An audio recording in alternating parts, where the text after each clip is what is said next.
Economics online class YouTube channel में आप सबका फिर से स्वागत है। आज के इस वीडियो से हम कक्षा 11वीं के लिए भी अर्थशास्त्र के जो वीडियो की सीरीज है वो शुरू करने जा रहे हैं। आज के वीडियो में आप सबका परिचय कक्षा 11वीं के अर्थशास्त्र से करवाया जाएगा। आज के वीडियो में हम सीखेंगे कि अर्थशास्त्र क्या है, इसकी मुख्य मुख्य बातें कौन सी हैं, इसके घटक कौन से हैं, इसको कितने भागों में बांटा गया है। साथ ही अर्थशास्त्र में चूंकि इस साल आप सबसे पहली बार पढ़ेंगे तो इसकी जो महत्वपूर्ण जो शब्दावली है जिनका प्रयोग आप बार बार इस विषय में देखेंगे, उन शब्दों के मीनिंग को भी समझेंगे। वीडियो शुरू करने से पहले सबसे पहले मैं आप सबको धन्यवाद देना चाहूँगा और साथ ही मुबारकबाद देना चाहूँगा कि आपने कक्षा 11वीं में अर्थशास्त्र विषय लिया है।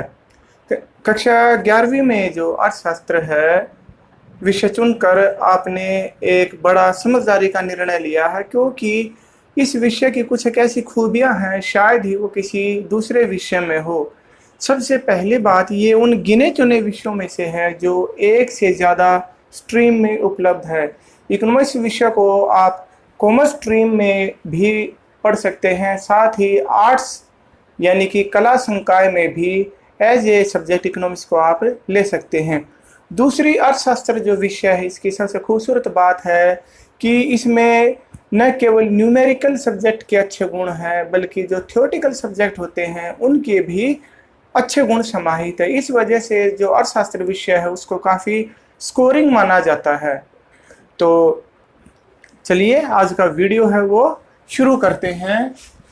अर्थशास्त्र क्या है ये समझने से पहले हम कक्षा 11वीं में जो आपका अर्थशास्त्र है उससे आपका थोड़ा परिचय करवाते हैं। कक्षा 11वीं के जो अर्थशास्त्र का जो सिलेबस है उसे दो भागों में बांटा गया है। पहला भाग है आर्थिक सांख्यिकी और दूसरा है हमारा भारतीय अर्थव्यवस्था। ये दोनों ही पाठ 50-50 अंक के होंगे। फाइनल परीक्षा में आपका जो अर्थशास्त्र है वो कुल 100 अंकों का होगा। इसमें से 80 मार्क्स के 80 अंक के आपका फाइनल की परीक्षा होगी, साथ ही 20 अंक आंतरिक मूल्यांकन के होंगे। ये 20 जो अंक हैं ये आपके विभिन्न जो हमारे सेट एग्ज़ाम होते हैं जिन्हें सिंपल भाषा में छमाही, नौमाही इत्यादि बोलते थे पहले, उन एग्ज़ाम में आपके प्राप्त किए गए हैं। आपने साल के दौरान जो गतिविधियाँ की हैं, कोई चार्ट, कोई परियोजना, कोई प्रोजेक्ट वर्क किया है, उन सब के आधारित जो आपके अर्थशास्त्र के जो अध्यापक वो आपको 20 अंक देंगे तथा 80 अंक की आपकी मुख्य परीक्षा होगी। तो इस तरह से अर्थशास्त्र हमारा 100 अंक का विषय हो जाता है। अब आते हैं हम हमारे मुख्य वीडियो पर। अर्थशास्त्र क्या है? अर्थशास्त्र की जो परिभाषा है वो हम एक लाइन में आपको बता सकते हैं, लेकिन अर्थशास्त्र विषय हमारे जीवन से इतना जुड़ा हुआ है कि हमें इसको अच्छे से समझना अति आवश्यक है। हम हमारे चारों ओर हमारे जीवन से जुड़ी हुई हमारे घर में अनेकों गतिविधियां देखते हैं जो सीधे सीधे अर्थशास्त्र से जुड़ी हुई हैं। किस तरह पिताजी एक हमारी जो लिमिटेड इनकम है उसमें से पूरा घर को कैसे मैनेज करते हैं, जो माताजी हैं वो कैसे सारा घर का काम करती हैं, कैसे वो सीमित संसाधनों से पूरे घर को मैनेज करती हैं। ये सभी चीज़ें हम हमारे दैनिक जीवन में देखते रहते हैं। अब इन्हीं चीज़ों को हम अर्थशास्त्र के नज़रिए से देखना शुरू करेंगे। तो अर्थशास्त्र क्या है यह समझने से पहले हम कुछ एक जो अर्थशास्त्र से संबंधित जो शब्दावली है उनके बारे में सीखते हैं। इसके बाद हम जानेंगे कि अर्थशास्त्र क्या है। हमारा सबसे पहला प्रश्न है, ऐसे प्रश्न जिनको हमें अर्थशास्त्र विषय समझने से पहले उनका उत्तर जानना जरूरी है, क्योंकि इन शब्दों का, इन शब्दावली का हम बार बार अर्थशास्त्र में प्रयोग देखेंगे तो स्वाभाविक है कि हम ये जानना चाहेंगे कि इन सब शब्दों का अर्थ क्या है। तो हमारे पहला है उपभोक्ता कौन है? Who is consumer? कोई भी व्यक्ति जो किसी वस्तु को उपभोग करता है या किसी सेवा को उपभोग करता है वह उपभोक्ता कहलाता है। उपभोग न केवल किसी वस्तुओं का हो सकता है, जैसे हम मिठाई खाते हैं, भोजन खाते हैं, इसका मतलब हम उसको उपभोग कर रहे हैं, बल्कि सेवाओं का भी उपभोग होता है। हमारे चारों तरफ है जो सेवा क्षेत्र है वो जुड़ा हुआ है। डॉक्टर अपनी सेवाएं देता है, वकील अपनी सेवाएं देता है, एक अध्यापक अपनी सेवाएं प्रदान करता है और हमारी आवश्यकता की संतुष्टि करता है। दूसरा ये हमारे टर्म है उपभोग क्या है। भाई उपभोक्ता वो जो चीज़ों को या सेवाओं को उपभोग करे, कंज्यूम करे। अब आगे ये कंजम्पशन क्या है, उपभोग क्या है। तो उपभोग क्या है, किसी वस्तु या सेवा को प्रयोग करने के बाद उससे हमें जो संतुष्टि का भाव मिलता है उसे हम उपभोग कहते हैं। उदाहरण के लिए हमें प्यास लगी है, हमने प्यास मिटाने के लिए पानी पी लिया या कोई कोल्ड ड्रिंक पी लिया, उसको पीने के बाद हमें एक संतुष्टि का अनुभव होता है। इस संतुष्टि की भावना को ही उपभोग कहा जाता है। हमारा अगला जो प्रश्न है, उत्पादक कौन है, हु इज प्रोड्यूसर। उत्पादक वह व्यक्ति होता है जो लाभ कमाने के उद्देश्य से कच्चे माल को इकट्ठा करता है और उन्हें तैयार माल में कन्वर्ट करके, तैयार माल में बदल कर लाभ कमाने के उद्देश्य से उन्हें उपभोक्ताओं को बेचता है। इसमें न केवल वस्तुएं शामिल है बल्कि सेवाओं भी को भी इसमें शामिल किया जाता है।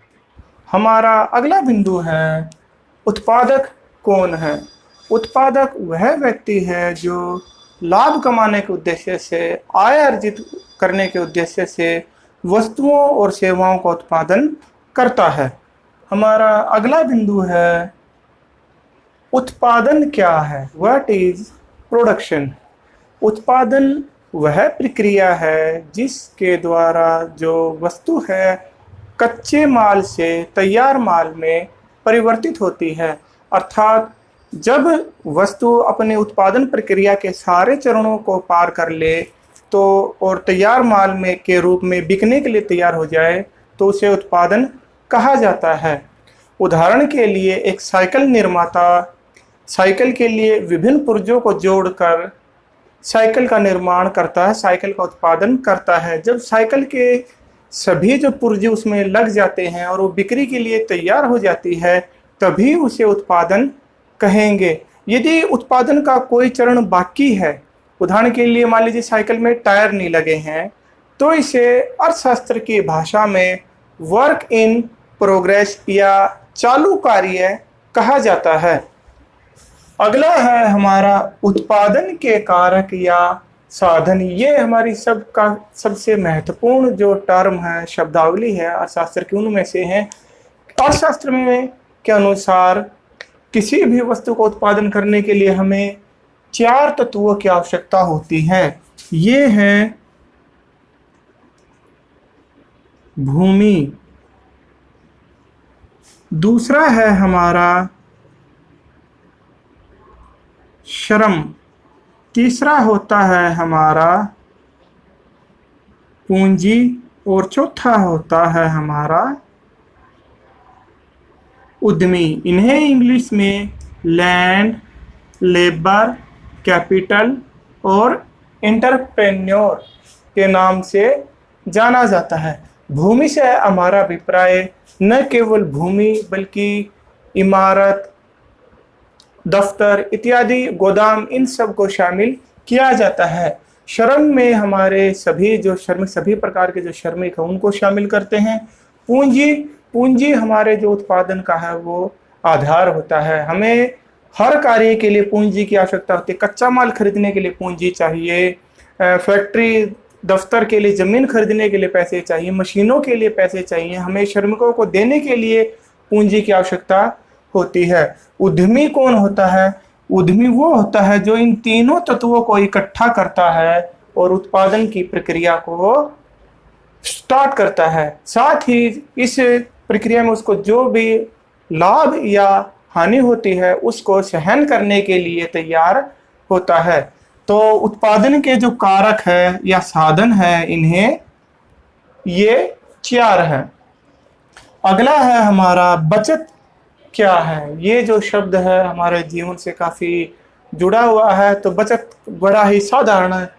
इसका अर्थ है साधारण शब्दों में कि भाई आय का वह भाग जिसे हम खर्च नहीं करते बल्कि भविष्य की ज़रूरतों के लिए, भविष्य की इमरजेंसी के लिए बचा लेते हैं, वो बचत कहलाता है। अगला हमारा महत्वपूर्ण बिंदु है निवेश क्या है, इन्वेस्टमेंट क्या है। अर्थशास्त्र में बचत से ज्यादा महत्व है वो निवेश का होता है। निवेश क्या है? ये जो हमने आय में से जो हमारी बचत की, इस बचत को जब हम अतिरिक्त इनकम कमाने के लिए, अतिरिक्त लाभ कमाने के लिए इसको किसी स्थायी पूंजी के रूप में लगा देते हैं तो इसे निवेश कहा जाता है। उदाहरण के लिए, एक उत्पादक ने अपने बिजनेस से लाभ प्राप्त किया, उस लाभ में से जो उसका हिस्सा आया हुआ, उसमें से उसने उस अपने लाभ या अपनी आय का कुछ हिस्सा है उसने अपने भविष्य के लिए बचा लिया। इस बचत में से उसने कुछ जो अमाउंट है वो नई मशीन खरीदने के लिए खर्च कर दिया ताकि उसका उत्पादन बढ़े, उसकी इनकम बढ़े।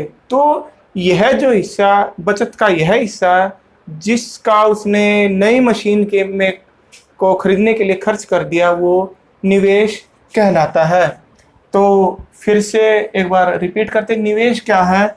बचत का वह भाग जो अतिरिक्त आय प्राप्त करने के लिए स्थायी संपत्ति में लगा दिया जाता है, खर्च कर दिया जाता है, निवेश कहलाता है।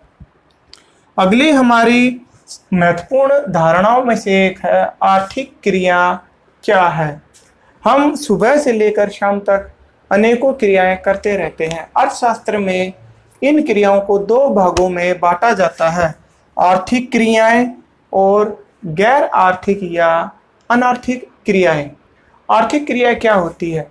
वे क्रियाएं जिनको करने से मनुष्य को बदले में धन की प्राप्ति हो या कोई प्रतिफल, यानी कि कहें तो आसान शब्द में कहें तो या तो उसे धन मिले या धन के जैसी कोई वस्तु मिले। उदाहरण के लिए, एक जो मजदूर है सारा दिन श्रम करता है, उसको शाम को मजदूरी के रूप में पैसे मिलते हैं, तो यह उसकी एक आर्थिक क्रिया है। कई बार ये जो उसको मजदूरी है नगद या रुपए पैसे में न मिलकर वस्तु के रूप में मिल जाती है, जैसे कि उसे अनाज दे दिया या वस्त्र दे दिए। बल्कि पहले जो ग्रामीण क्षेत्र में यही सिस्टम चलता था, नगद का इतना लेन देन नहीं होता था, वस्तु विनिमय होता था। भाई आप ये काम कर दो, आपको ये वस्तु दे देंगे हम। अभी भी आप अपने दादी नानी से पूछेंगे, अपने बड़ों से पूछेंगे तो वो आपको बताएंगे कि हम भाई जैसे एक कटोरी अनाज लेके जाते थे और हम बर्फ़ है वो ले आते थे। ये जो वस्तु विनिमय सिस्टम है, जो अदला बदली वस्तुओं का, यही हमारा होता है प्रतिफल। तो कई बार हमें नगद के रूप में आर्थिक क्रिया के बदले में नगद प्रतिफल नहीं मिलके हमें वस्तु या सेवा के रूप में भी हमें मिल सकता है। तो ऐसी क्रियाएं जिनके बदले में हमें नगद या किसी अन्य रूप में प्रतिफल मिले, उसे हम आर्थिक क्रियाएं कहते हैं। इसके विपरीत गैर आर्थिक क्रियाएं या अनार्थिक क्रियाएं क्या होती हैं? ऐसी क्रियाएं जिनके बदले में न तो हमें कोई नगद मुआवजा मिले, नगद मजदूरी मिले, या न कोई हमें कोई वस्तु या सेवा के रूप में कोई प्रतिफल न मिले। अब दोनों को एक ही उदाहरण से समझाते हैं कि आर्थिक और अनार्थिक क्रियाएं क्या होती हैं। एक जो डॉक्टर है अपने क्लिनिक में मरीजों को देखता है, उसे बदले में फीस मिलती है। एक वकील है अपने मुवक्किल का केस लड़ता है, उसके बदले में उसे फीस मिलती है, वो एक आर्थिक क्रिया है। एक जो अध्यापक है स्कूल में जाके विद्यार्थियों को पढ़ाता है, तो ये एक आर्थिक क्रिया है। एक जो महिला है वो किसी दूसरे घर में जाके झाड़ू पोछा और घर के बाकी काम, भोजन बनाने इत्यादि करती है, उसके बदले में उसे वेतन मिलता है, तो ये एक आर्थिक क्रिया है। अब बात करते हैं अनार्थिक क्रिया की। यदि एक डॉक्टर अपने किसी घर के सदस्यों को देखता है या अपनी किसी, मान लीजिए अपने बच्चे का इलाज करता है, तो उसके बदले में उसे कोई फीस प्राप्त नहीं होगी। तो इसलिए एक डॉक्टर का क्लिनिक में मरीजों को देखना एक आर्थिक क्रिया है, परंतु अपने बच्चे का इलाज करना अर्थशास्त्र के अनुसार अनार्थिक क्रिया माना जाता है। इसी तरह एक अध्यापक है, विद्यालय में जाकर पढ़ाता है, कॉलेज में जाकर पढ़ाता है, तो वो एक आर्थिक क्रिया है, क्योंकि उसके बदले में उसे वेतन प्राप्त होता है, प्रतिफल प्राप्त होता है। परंतु वही अध्यापक यदि घर पर अपने बच्चों को पढ़ाता है तो इसके बदले में उसको कोई ट्यूशन फीस या कोई सैलरी इत्यादि नहीं मिलेगी, तो अर्थशास्त्र की दृष्टि से ये एक अनार्थिक क्रिया है। इसी तरह एक गृहिणी सुबह से लेकर शाम तक अपने घर में सैकड़ों काम करती है, साफ सफाई, भोजन, बर्तन, सारे काम करती है, परंतु इसके बदले में उसको कोई प्रतिफल नहीं प्राप्त होता, तो अर्थशास्त्र ये कहता है कि ये भी एक गैर आर्थिक क्रिया है। अगली हमारी पॉइंट है, हमारा बिंदु है, आर्थिक समस्या क्या है।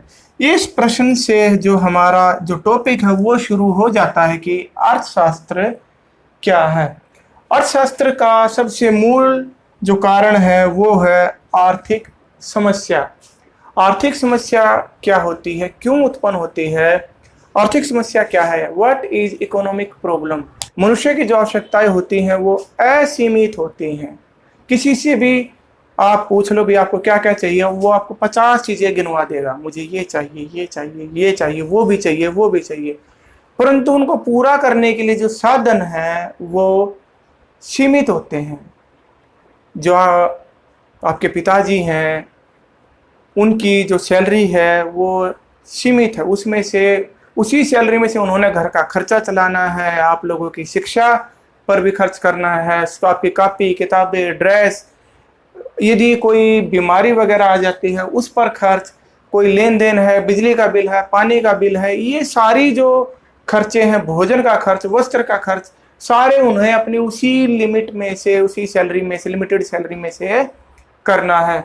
तो यही से हमारी आवश्यकता या कहें कि आर्थिक समस्या का जन्म होता है।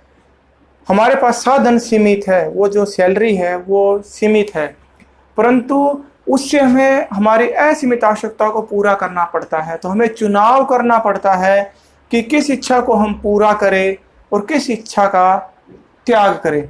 यही त्याग की जो समस्या है या कहें कि जो चुनाव की समस्या है, यही चुनाव की समस्या है अर्थशास्त्र में आर्थिक समस्या कहलाती है कि वे अपनी असीमित आवश्यकताओं को सीमित साधनों से पूरा करने की समस्या, सीमित साधनों को चुनाव करने की समस्या ही आर्थिक समस्या कहलाती है। इसे एक दूसरे उदाहरण से और थोड़ा सरल भाषा में समझाते हैं। आपके पास 100 रुपये है, इन 100 रुपये से आप अपनी कॉपी लेनी है, आपने अपनी माताजी के लिए दवाई भी लेनी है, आपको बाहर बाजार में जाकर कुछ खाने का भी मन कर रहा है। हमारे पास जो रुपए हैं वो सीमित हैं, परंतु हमारी इच्छाएं हैं वो काफ़ी ज़्यादा हैं। तो हमें चुनाव करना पड़ता है कि हम बाहर जाके खाएं इन पैसे से, या अपनी किताब लें, या माताजी के लिए दवाई लें। तो हमें चुनाव करना पड़ता है, और अर्थशास्त्र में यह चुनाव की समस्या ही आर्थिक समस्या कहलाती है। वीडियो के इस अगले भाग में हम हमारे मुख्य विषय पर आते हैं, अर्थशास्त्र क्या है। अर्थशास्त्र आर्थिक समस्याओं का अध्ययन है। ये जो आर्थिक समस्याएं हैं वो 3 कारणों से उत्पन्न होती हैं। असीमित आवश्यकताएं, मनुष्य की जो आवश्यकताएं हैं वो असीमित होती हैं। वो एक आवश्यकता को संतुष्ट करता है, उसकी दूसरी आवश्यकता या इच्छा है वो जागृत हो जाता है। दूसरी को पूरा संतुष्ट करने पर उसकी जो अगली आवश्यकता है या इच्छा है वो जागृत हो जाती है। इस तरह से ये चक्कर चलता रहता है और मनुष्य की जो आवश्यकताएं हैं वो असीमित होती हैं। आर्थिक समस्या उत्पन्न होने का हमारा दूसरा कारण है सीमित साधन। किसी भी अर्थव्यवस्था के पास कह लो, या किसी देश के पास कह लो, या कि किसी व्यक्ति का आप उदाहरण ले लो, हर एक व्यक्ति के, अर्थव्यवस्था के, देश के जो अपनी आवश्यकताओं को संतुष्ट करने के जो साधन है वो सीमित होते हैं। तीसरा हमारा आर्थिक समस्या उत्पन्न होने का कारण है वैकल्पिक प्रयोग। अधिकतर वस्तुएं एक से ज़्यादा उद्देश्यों के लिए प्रयोग की जा सकती है। उदाहरण के लिए दूध है, दूध का प्रयोग आप बच्चों को पिलाने के लिए, चाय बनाने के लिए अथवा मिठाई बनाने के लिए प्रयोग कर सकते हैं, यानी दूध के वैकल्पिक प्रयोग हैं। तो हमें चुनाव करना पड़ता है। मान लीजिए दूध की कीमत बढ़ जाए या देश में दूध का जो उत्पादन है वो कम हो जाए, तो हमें चुनाव करना पड़ता है कि हम दूध का जो उपयोग है वो मिठाई बनाने के लिए करें, या चाय बनाने के लिए करें, अथवा बच्चों को पिलाने के लिए करें। तो वैकल्पिक उपयोग है वो आर्थिक समस्या को जन्म देता है। रॉबिन्स के अनुसार अर्थशास्त्र वह विज्ञान है जो वैकल्पिक उपभोग वाले सीमित साधनों तथा उद्देश्यों के संबंध रखने वाले मानव व्यवहार का अध्ययन करता है। अब आगे आते हैं अर्थशास्त्र के घटक। अर्थशास्त्र के जो कंपोनेंट है, जो पार्ट है, वो 3 होते हैं। 3, पहला है उपभोग। ये हम अभी समझ चुके हैं कि अपनी आवश्यकताओं को संतुष्ट करने के लिए वस्तु और सेवाओं को उपयोग करना, उनका मतलब उन्हें प्रयोग करके अपनी इच्छाओं को संतुष्ट करना है, वो उपभोग कहलाता है। दूसरा है हमारा उत्पादक। उत्पादक वह व्यक्ति होता है जो उत्पादन के चारों साधनों भूमि, श्रम, पूंजी और उद्यमी, इनको मिलाकर लाभ कमाने के उद्देश्य से, आय कमाने के उद्देश्य से उत्पादन प्रक्रिया है वो शुरू करता है। तीसरा है हमारा वितरण। जो उत्पादन के जो 4 साधन जो बताए हैं, इनको अपनी सेवाओं के बदले में पुरस्कार मिलता है, प्रतिफल मिलता है। भूमि को अपने प्रयोग के बदले में जो रिवार्ड मिलता है उसे लगान कहा जाता है। श्रम को यानी मजदूर को मजदूरी मिलती है। पूंजी जो हमारा उत्पादन का साधन कारक है, उसे अपने प्रयोग के बदले में ब्याज मिलता है। और उद्यमी को अपनी सेवाओं के बदले में लाभ की प्राप्ति होती है। उपभोग हमें बताता है कि मानव जाति का जो व्यवहार है वो सीमित साधनों और असीमित आवश्यकताओं के बीच में कैसे प्रभावित होता है। जब हमें इस साधन के बीच में एक गणितीय रूप या कहें तो शास्त्रीय संबंध है वो ज्ञात कर लेते हैं, तो ये एक सिद्धांत का रूप धारण कर लेता है, जिसे हम कहते हैं उपभोग का सिद्धांत। दूसरा है हमारा उत्पादक। उत्पादक के पास भी उत्पादन करने के लिए जो साधन है वो सीमित मात्रा में होते हैं। वो चुनाव करता है कि कौन से साधन का प्रयोग करे कि उसकी लागत कम से कम हो, वो कौन सी वस्तु का उत्पादन करे कि जिससे उसका लाभ अधिक से अधिक हो। जब हम इसके उत्पादक के इन प्रश्नों और उत्पादन प्रक्रिया के बीच में संबंध स्थापित कर लेते हैं तो इसे उत्पादन का सिद्धांत कहा जाता है। यही बात हमारे इसी वितरण पर लागू होती है, जिसे हम वितरण के सिद्धांत का नाम देते हैं। वितरण का सिद्धांत हमें बताता है कि जो उत्पादन के जो साधन हैं उनको अपनी सेवाओं के बदले में जो पुरस्कार मिलेगा वो किस अनुपात में मिलेगा। जिस साधन की जितनी ज़्यादा भागीदारी होगी उसका जो पुरस्कार है, रिवार्ड है, उसको उतना ही ज़्यादा मिलेगा। आगे हमारा आज के वीडियो का जो अंतिम टॉपिक है वो है अर्थशास्त्र के भाग। सन 1933 में जो नॉर्वे के जो अर्थशास्त्री थे जिनका नाम था रैगनर फ्रिश, ये जो अर्थशास्त्र के प्रथम नोबेल पुरस्कार विजेता भी हैं, इन्होंने अध्ययन की दृष्टि से अर्थशास्त्र को 2 भागों में बांट दिया था, जिनका नाम है व्यष्टि अर्थशास्त्र और समष्टि अर्थशास्त्र। अध्ययन की दृष्टि से हम इनको सिंपल भाषा में बोल सकते हैं व्यष्टि यानी कि व्यक्ति अर्थशास्त्र, समष्टि यानी कि सारा अर्थशास्त्र। तो इनका अर्थ व्यष्टि अर्थशास्त्र, अर्थशास्त्र की वह शाखा या वह इकाई जिसमें व्यक्तिगत इकाइयों जैसे एक व्यक्ति, एक फर्म, एक उद्योग से संबंधित अध्ययन किया जाता है, उसे व्यष्टि अर्थशास्त्र कहते हैं। इसके विपरीत समष्टि अर्थशास्त्र में संपूर्ण अर्थव्यवस्था का अध्ययन एक ही साथ किया जाता है। इसमें केवल एक व्यक्ति या एक फर्म की बात नहीं होती, बल्कि उस देश में उपलब्ध सभी फर्मों, सभी कंपनियों, सभी उद्योगों का अध्ययन किया जाता है। इसलिए समष्टि शब्द का प्रयोग इसके लिए प्रयोग किया जाता है। व्यष्टि शब्द को हम इंग्लिश में बोलते हैं माइक्रो इकोनॉमिक्स, जिसका अर्थ है छोटा। माइक्रो का अर्थ है छोटा, जबकि समष्टि को इंग्लिश भाषा में कहा जाता है मैक्रो इकोनॉमिक्स, और मैक्रो का शाब्दिक अर्थ है वो बड़ा होता है। तो इस तरह से अर्थशास्त्र के 2 भाग हमने जान लिए। ये है व्यष्टि अर्थशास्त्र माइक्रो इकोनॉमिक्स और समष्टि अर्थशास्त्र मैक्रो इकोनॉमिक्स। इन दोनों के बारे में आप अगली कक्षा यानी कि कक्षा 12वीं में विस्तृत रूप से आप इन सबको पढ़ेंगे। इसके साथ ही हमारा आज का जो टॉपिक है कक्षा 11वीं की अर्थशास्त्र है, अर्थशास्त्र से जो परिचय है वो हमारा समाप्त होता है। आशा है आपको ये अच्छे से समझ में आया होगा। फिर भी यदि आपके कोई प्रश्न है या कोई शंका है, आप हमें कमेंट्स में लिख सकते हैं। हमसे जुड़े रहने के लिए आप सबका धन्यवाद।